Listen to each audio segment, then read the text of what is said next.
father's two apprentices came to propose marriage together. One is a captain from a wealthy family with a bright future, while the other is a factory worker who, aside from having good character, is completely destitute. Without hesitation, the stepsister chose the captain, while I could only choose the factory worker. Little did we know, just half a month after the wedding, the captain became paralyzed from the waist down while trying to save someone. Meanwhile, the factory worker seized the opportunity and became rich overnight, amassing a fortune. When I returned home adorned in gold and silver to visit my father, I happened to encounter my stepsister, who was pale and crying as she sought my father's help. Father pointed at me and then at my stepsister, coldly saying that it was all fate and that she should accept her destiny. The stepsister, unwilling to accept defeat, rushed over and killed me with a knife. When I opened my eyes again, we had both been reborn to the day of choosing a husband. This time,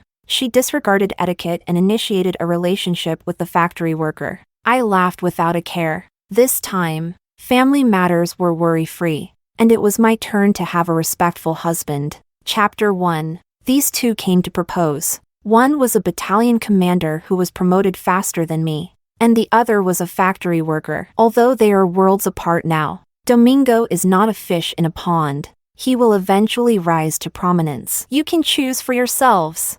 Father turned his back and sighed. The disparity in their statuses is truly too great. Although father values Domingo, but his family background is indeed weak. Not only does he have a fierce and difficult-to-handle mother, but he also inexplicably supports a pair of abandoned cousins and their child. Now he struggles to maintain everything on his own. Although father values him, but marrying him means enduring hardships and dealing with his difficult mother. Compared to him, Martin is simply a paragon of excellence. Not only does he come from a wealthy family, but he is also exceptionally handsome, and both of his parents are highly educated, dignified, and easy to get along with. He himself is ambitious and, at a young age, has already become a battalion commander, with an unlimited future ahead. These two people are simply not comparable. Anyone would choose Martin without hesitation. The stepmother was frantically signaling to her stepsister Maria to choose Martin quickly, but she unexpectedly chose Domingo.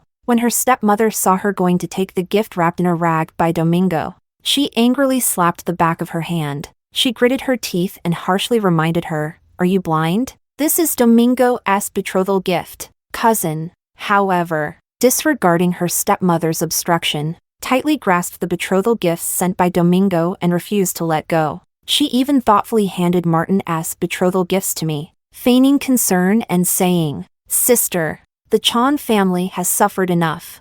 As your younger sister, how can I let you marry into hardship? So, let me bear the suffering."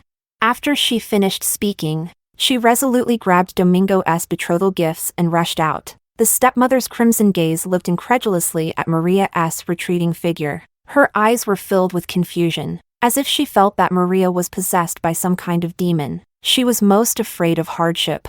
Her stepmother probably couldn't understand why she was acting so strangely today. But I know, because she, like me, has been reborn. In the last life, as soon as father finished speaking, my sister eagerly grabbed Martin's betrothal gifts. She and her stepmother lavishly praised Domingo as merely temporarily down on his luck, claiming he would surely achieve great glory in the future. But I do not want to marry, and I certainly do not want to marry Domingo. They went so far as to drug me to force me to marry Domingo, allowing Domingo to ruin my purity. They thought that when Maria married into the Zhao family, she would be waiting for a life envied by all as the wife of a battalion commander. And if I married into the Chan family, I would live a life of poverty. Chapter 2. Who would have thought that Maria had barely been married for a month when Martin was injured on the battlefield, leaving him paralyzed from the waist down. He lay in bed due to his injuries, unable to move,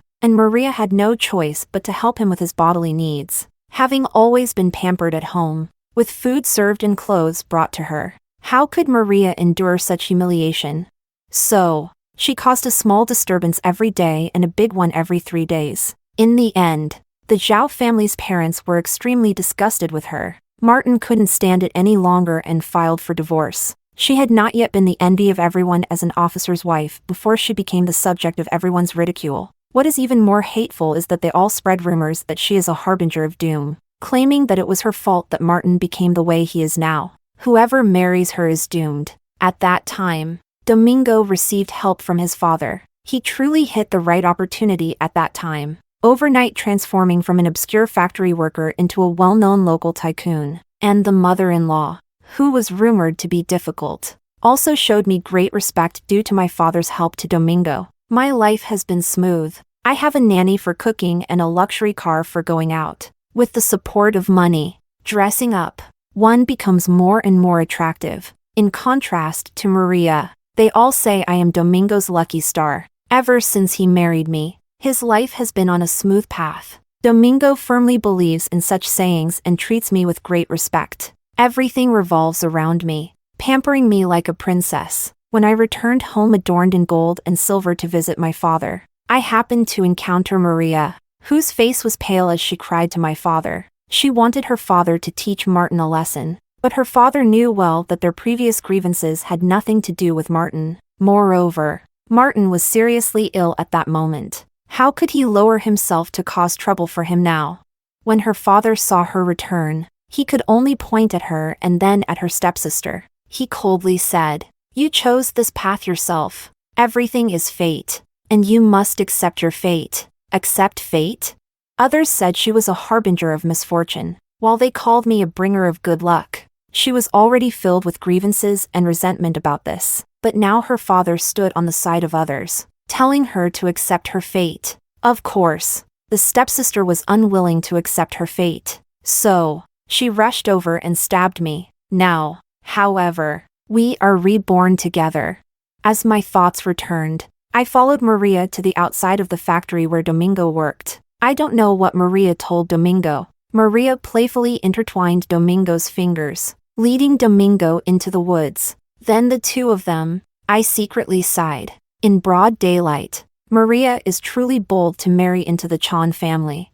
In the evening, Maria ran up to me, her face flushed with excitement, boasting, "Sister, this time Domingo can only be mine. You should just go marry into the Zhao family and be your living widow." After saying that, she walked away with her head held high, full of pride. I watched her retreating figure and shrugged my shoulders indifferently. The Zhao family has no worries. And finally, it is my turn to receive the respect that Martin has given. As for the Chan family, every family has its own difficult scriptures to recite. Who can see the reality through the surface? I married Maria on the same day. The guests have dispersed, and the night has fallen. The healthy Martin pushed open the door, his face slightly flushed, closed the door, and walked towards me with a faint smile. He had deep features and a tall stature, but his handsome face appeared excessively youthful. My heart began to race violently as he slowly approached. Even in 2 lives, having been married in the last life, my face still betrayed me and became hot at this moment. Chapter 3. He saw me like this and suddenly let out a light chuckle. Then he thoughtfully handed me a glass of water. While pouring the water, he said, "I sent the betrothal gifts to your family, and later learned that your father took it upon himself to let you and your sister choose. I was extremely worried, and only felt relieved when I found out it was you who was marrying over." As I drank water, a wave of doubt crept into my heart upon hearing his words. Could it be that he sent a betrothal gift to my family, intending to marry me from the very beginning? I awkwardly met Martin's gaze. His eyes were dim, and he swallowed hard, unable to contain himself. He suddenly took the teacup from my hand and leaned down towards me. Many questions weighed on my heart. I had tossed and turned too much last night and fell into a deep sleep without having the chance to ask for clarity. Martin got ready to go to the military camp before dawn. He kindly didn't wake me up. When I woke up and felt no one beside me, I rushed out in my pajamas, seeing that he had not yet set off. I couldn't care less about the many people around and ran up to hug him. After he goes this time, an accident will happen, leaving him paralyzed. Thinking of his pale figure lying on the hospital bed, I suddenly choked up and said, "Can we not go? I had a dream where something happened to you, and I'm scared." He stroked my hair, patiently comforting me. "I can't not go, even if there is real danger. Someone has to step forward, right? A real man cannot be afraid of death. Besides, I am their leader. They are all waiting for me here. How can I not go? I was reminded by him, and only then did I notice that the area was filled with people. They all looked younger than Martin, yet there was not a trace of fear on their faces, and they were happily joking with us in low voices, thinking about the dangers they are about to face. I couldn't help but feel a tightness in my nose. But what can be done? Just as Martin said, someone has to take the hit. I slowly let go of Martin, watching them happily leave. I genuinely feel proud of them. No matter what, in the future, I will walk this path with Martin. Since Martin left a few days ago, I've been restless and unable to find peace. As someone who has never believed in gods or spirits, I now eat vegetarian and pray daily, with a sincere heart. But what is meant to come will still come. I saw Martin with a pale face as he was being lifted off the stretcher. My tears instantly burst forth like a flood, surging down. In the end, Martin could not escape the arrangement of fate. He was injured in the lower body by a bomb while saving a child who was not yet 18, and for the rest of his life, he could only sit in a wheelchair. He can no longer go to the military camp. Now, all the burdens at home have fallen on my shoulders. I often see the expression of despair on his face, especially when I struggle to help him go to the bathroom. The psychological humiliation he felt made him increasingly silent and withdrawn. I worry that he might do something foolish, and I can only think of ways to make him realize that I can't live without him. For example, I would pretend to be afraid of the dark, and with him around, I wouldn't be scared. For example, I can't open the freshly washed comforter, so I pull him to lend a hand. He is always willing to help me, but in his eyes, I can no longer find a trace of vibrant light. Our little home is shrouded in dark clouds, lifeless and heavy. Chapter 4. And at this moment Domingo, with the father's financial support, capitalizing on the fashion industry's trend at the time, I became wealthy overnight. I bought luxury cars and villas, becoming a figure that everyone envied wherever I went. And Maria, like in my previous life, received support from her father due to the Chan family. Her family held Maria in high regard. Everything revolved around her. They hired a nanny at home, and when she went out, someone followed her for protection. Extremely ostentatious, Maria deliberately wore a sculpted outfit, carrying a necklace she bought from abroad, sparkling as she came to show off to me. Sister, you see, I am living better than you now. I have money and power, and everyone respects me. There will never be any more troubles in my life. I was washing clothes and absent-mindedly nodded. Maria was unwilling to accept this. She didn't expect my reaction to be so ordinary, so she deliberately provoked me. Unlike you, sister, who at a young age is living as a widow and has to take care of others' needs, your life will just be wasted like this. I still ignored her. She continued, Sister, you may not know, but people outside say you are a harbinger of misfortune. It is you who caused Martin to end up like this. I was just about to turn around. Martin came out pushing the wheelchair and shouted at Maria, Nonsense! If anyone dares to speak nonsense again, I will skin them. Maria glanced at him with disdain and coldly said, Brother-in-law, still trying to show off. You even peeled someone else's skin. Don't you look in the mirror to see what you look like now? Can you even peel someone else's skin? Clearly just a useless person who can't even take care of himself, yet still trying to show off. A man, relying on women every day. Isn't he ashamed? She spoke each word slowly, biting down heavily. After speaking, a sense of unprecedented relief and pride appeared on his face. No matter how she speaks of me, I can choose to remain indifferent. But now Martin is already teetering on the edge of life and death, and she still deliberately seeks to undermine him. I caught a glimpse of Martin's frustrated face out of the corner of my eye. He lowered his head, like a child who has done something wrong, staring intently at my feet. I could no longer bear it and picked up the water used for washing clothes from the ground and splashed it at Maria. While splashing water,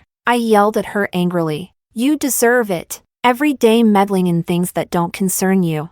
You think you can act so shamelessly, pushing your luck. Huh, I'll drown you with your own words. Maria's clothes and bag have been completely ruined by my splashing. She couldn't dodge, and I chased her around the yard, drenching her. She turned back fiercely and glared at me, and finally, as if she had an idea, a hint of malice crossed her eyes. Taking advantage of my distraction, she quickly ran to Martin and pushed him to the ground. After succeeding, she ran while gleefully saying, "See, Martin is just useless. Zhang Jing, you married a worthless man." I lost the water pipe and ran towards Martin in a panic, but he scolded me harshly. "Don't come over." I watched him struggle to get up by himself, but after several attempts, he remained motionless, instead getting his face and body covered in dirt and grime. Such a proud person, yet he could no longer hold back his tears. I rushed over, holding him tightly, constantly comforting him. "It will be okay. Everything will be okay. I will always be with you." While cleaning up Martin, he kept apologizing to me with guilt. I didn't eat much for dinner before going to sleep. I can't let life continue like this. I want to Martin get back on track, and the only way is to find a way to heal his leg. I looked at the book I borrowed from the neighbor's student. Martin's leg may not be treatable right now, but that doesn't mean it can't be treated in the future. No matter what, I have to give it a try, get into college, and then work hard to study medicine. In fact, in my previous life, I had already been accepted into a prestigious university. It was just after I received the admission notice, filled with joy, that I shared the news with Domingo. In front of me, before I could stop him, he unhesitatingly tore up my admission notice. To punish me for taking matters into my own hands, he locked me in the room for a whole month. Only after I bowed my head and admitted my mistakes was I released. Chapter 5. Even now, thinking of him still sends shivers down my spine. I re-registered, and there are only 3 days left until the Gaokao. Fortunately, it hasn't been too long since I last took it. I still have impressions of most of the questions. For the past 3 days, I have been quietly studying by candlelight after Martin falls asleep, just when I was worried about what to do on the day of the Gaokao. Martin was. He suddenly spoke up while having dinner the night before. "You prepare an extra day's worth of meals for tomorrow. I will have my previous assistant come to take care of me. You don't need to worry about me. Just go and take your exam with peace of mind." I have never told him about my participation in the Gaokao, but he seems to have known in advance, and he has even thought of it for me. I watched his silhouette. I recall in the last life Domingo had a completely opposite attitude.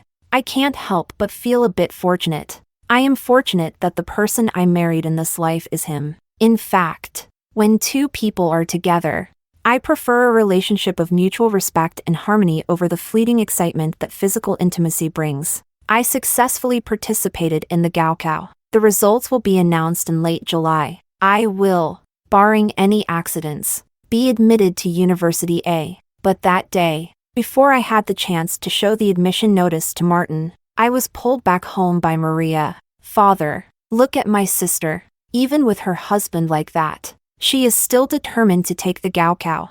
What is she trying to do? Does she want to go to university and then pursue a free love life, abandoning her husband? When that time comes, how will others stab us in the back?"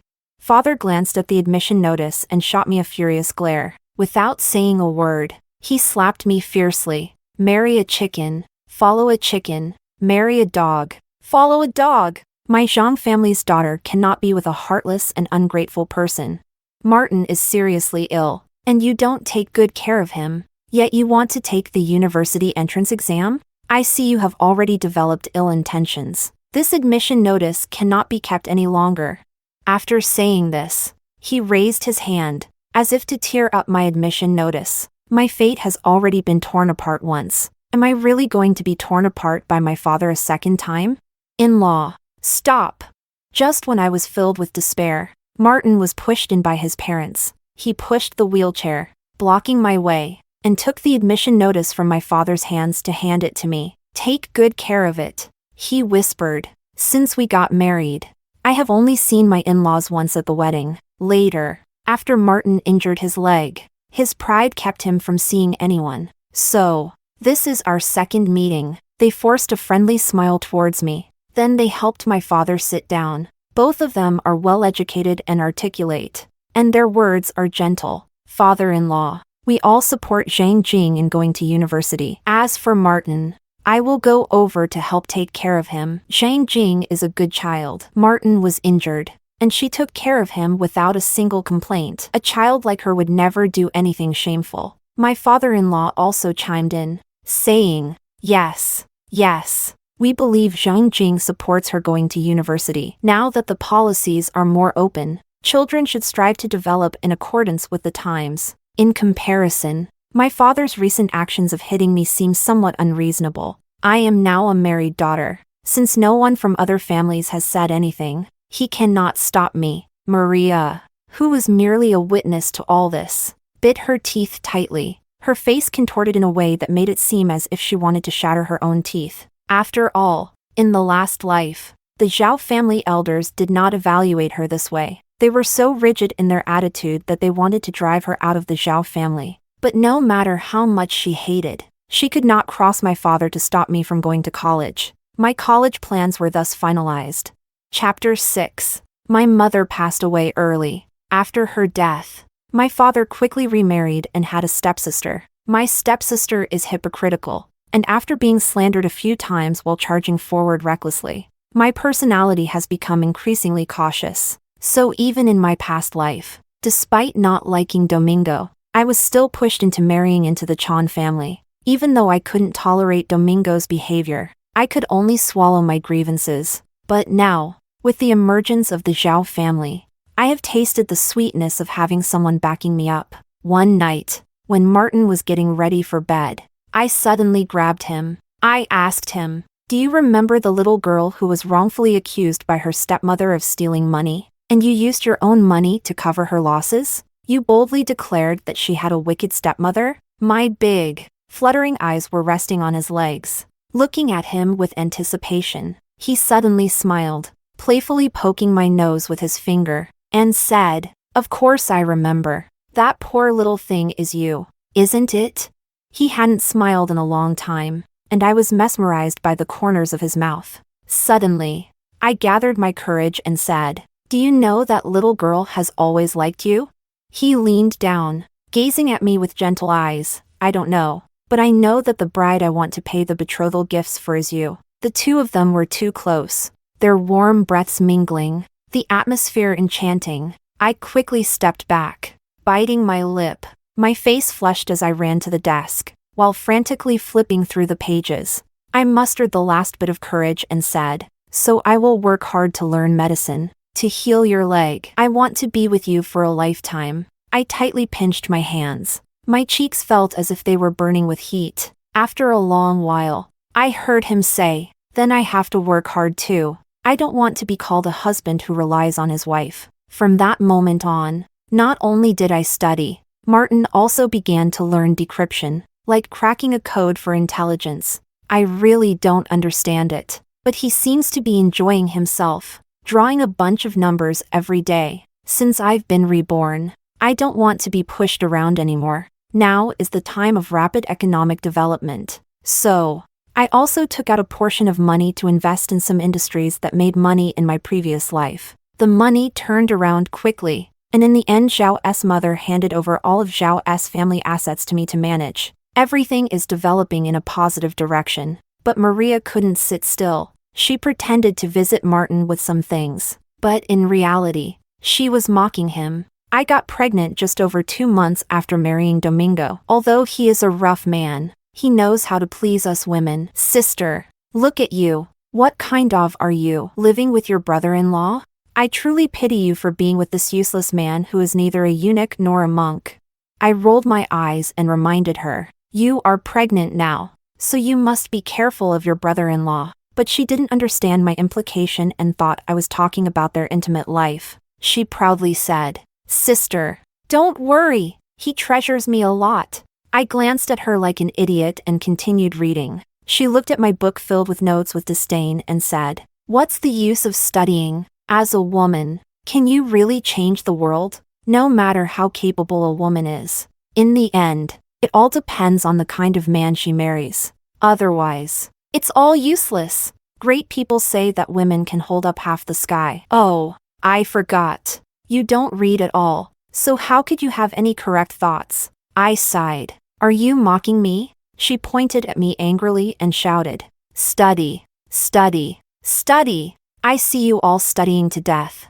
But in the future, when you're old, there will be no one to take care of you. Just two lonely old people. I raised the cup of water and splashed it on her, saying, Did I give you face? Chapter 7. She instinctively ran out, and I quickly closed the door, warning her, Your mouth is dirtier than a latrine. Don't come back. You're polluting the air. After cursing, I realized Martin was laughing at me from behind. In my haste to splash, the water had splattered onto his pants. I squatted down to help him wipe it off, recalling Maria's unpleasant words from earlier. I don't care about physical intimacy. Just having you by my side makes me very happy. I had just reached a certain spot on the inner thigh. He held my hand tightly, his palm burning. With a pained expression, I actually just have a limp. It's not that I can't do it. During the Mid-Autumn Festival, my father invited us to celebrate together. I pushed Martin and brought some fruit over. As soon as I reached the door, I heard the lively sounds from inside. The stepmother shouted sharply, as if afraid that the neighbors within an 800-meter radius wouldn't hear. I heard this fruit is imported and more expensive than gold. Truly, I am blessed by my good son-in-law. My life is probably more luxurious than that of past emperors. Martin awkwardly weighed the fruit we bought from the store at the door. Isn't this a bit too little? I shook my head. They only deserve such gifts. I confidently pushed Martin inside to greet. We have arrived. The stepmother, with sharp eyes, picked up the fruit in Martin's hand and disdainfully wrinkled her nose. Look at this. This is the fruit sent by the Zhao family. Discounted promotional fruit from the store. Are they afraid we can't afford fruit and want to make us look shabby? Father clicked his tongue, took the fruit from the stepmother's hand, and instructed us to sit down. But anyone with clear eyes can see that he now prefers the powerful second son-in-law. However, I have never hoped for their different regard. I came here this time purely to watch the spectacle. This time, I came to my father's house with Maria and them, and also Domingo's cousin and her son. I looked at the child, who looked almost exactly like Domingo, and couldn't help but smile a little. Yet Maria is still unaware, persistently treating her mother and child as one family. But they truly are a family.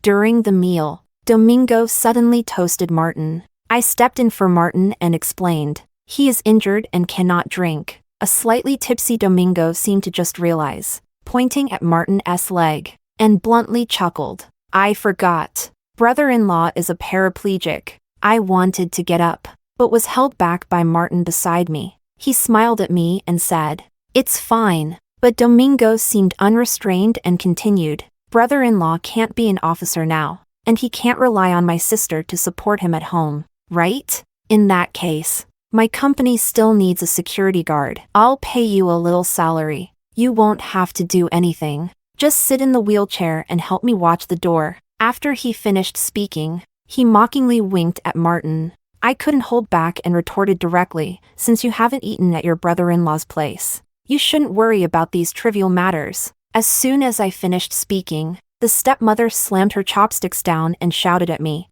Who are you trying to provoke? Others kindly offered you a job, and if you don't want it, that's fine. But don't act tough in front of people now. Just don't come begging us later. Father sat upright in his chair, his face ashen. The stepmother said this, and he didn't oppose her. Instead, he kept toasting Domingo and never acknowledged Martin once.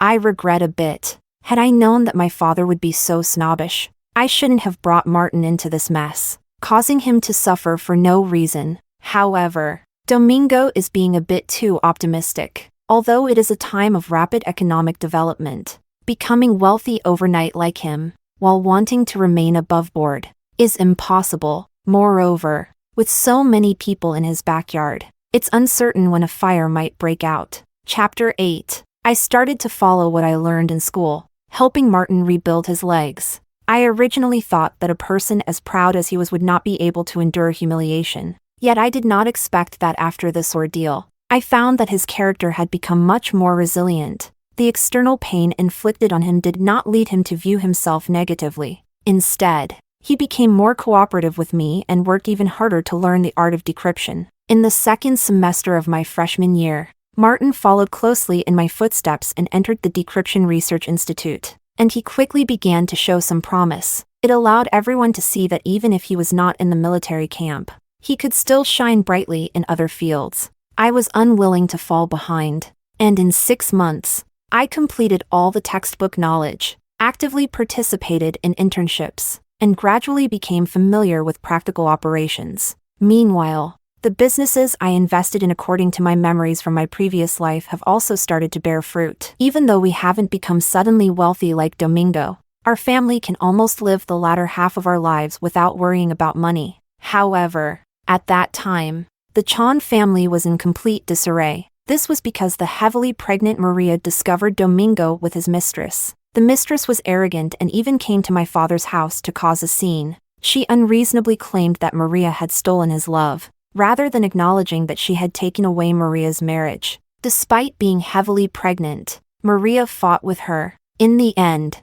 he fell down the stairs. The child could not be saved. She can no longer bear children. Upon hearing this, I felt a wave of regret, but I only said, "Domingo, that cousin really has a way with things." Martin gossiped and asked me why I said that. I asked him, "Did you notice that day when you went to your father's house, that Domingo's cousin's child looks almost exactly like Domingo?" Martin furrowed his brow and said, "It's said that nephews resemble their uncles. What's so strange about that?" I shook my head and said, "What if Domingo's cousin isn't really his cousin? It's just a pity Maria never discovered the secret in the end." Only filled with resentment, she took it out on Domingo by cursing and beating him mercilessly. If it can be said that Domingo's family's previous respect for Maria came from her father's financial support. But over the past year, whether it was Maria's extravagant spending or the gifts for her father and stepmother, in Domingo's heart, he has already repaid the friendship that his father once had.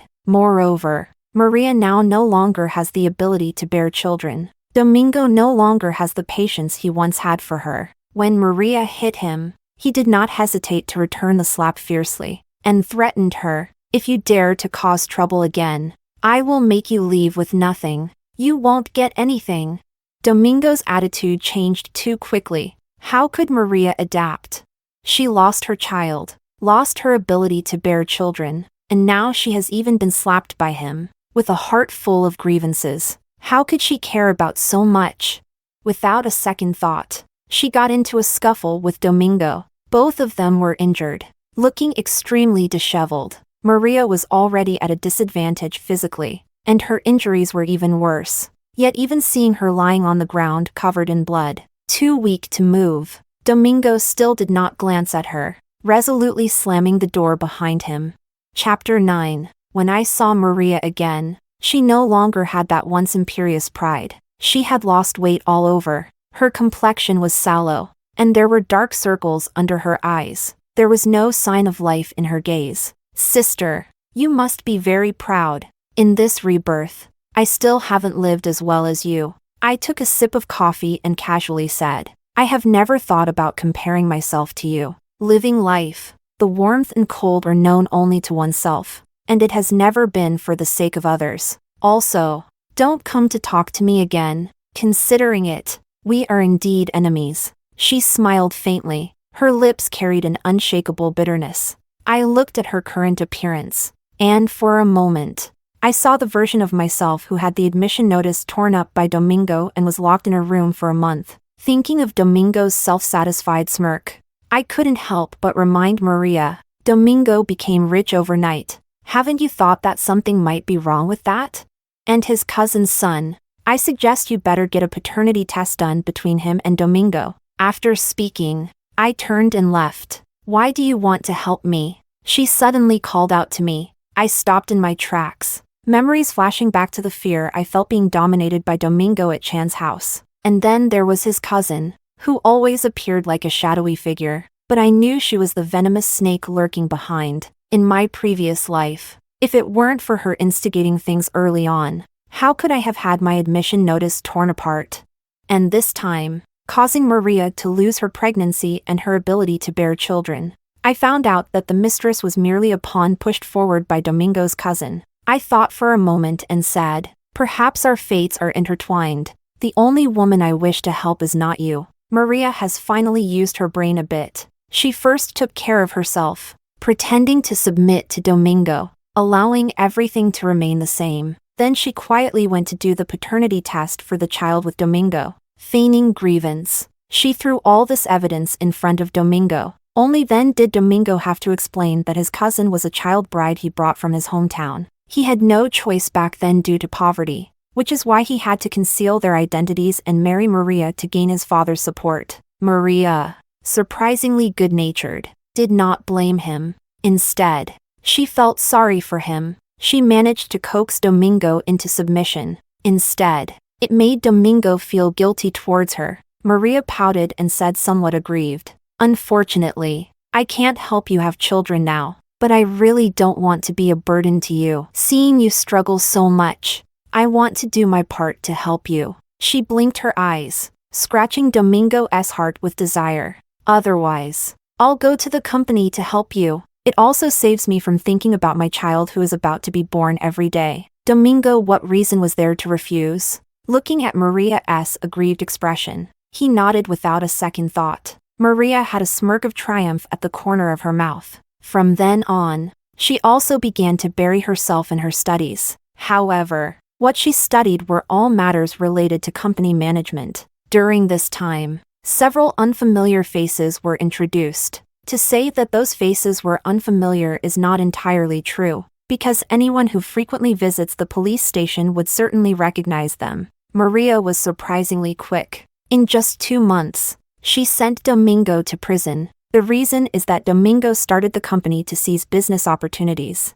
Not only did he kill a person, but he also stole 10 million from that person's account at the time. That is how he became rich overnight. Chapter 10. Domingo's wealth comes quickly but also leaves quickly. All of his assets were seized, and Maria, in order to get rid of him, did not hesitate to inform him of this news in advance. This led him to physically assault her. In the end, the police arrived in time to save Maria. She quickly divorced Domingo on the grounds of domestic violence, and was left completely drained. Moreover, she pointed out that Domingo's cousin's son was indeed Domingo's child, which led the murdered enemy to find the true culprit. Her series of harsh actions drew the criticism of everyone around her. Even her mother felt that she was bringing this upon herself, blaming her for sending such a good son-in-law to prison. She started several businesses locally, but none attracted any customers, and in the end, she had no choice but to leave for another place.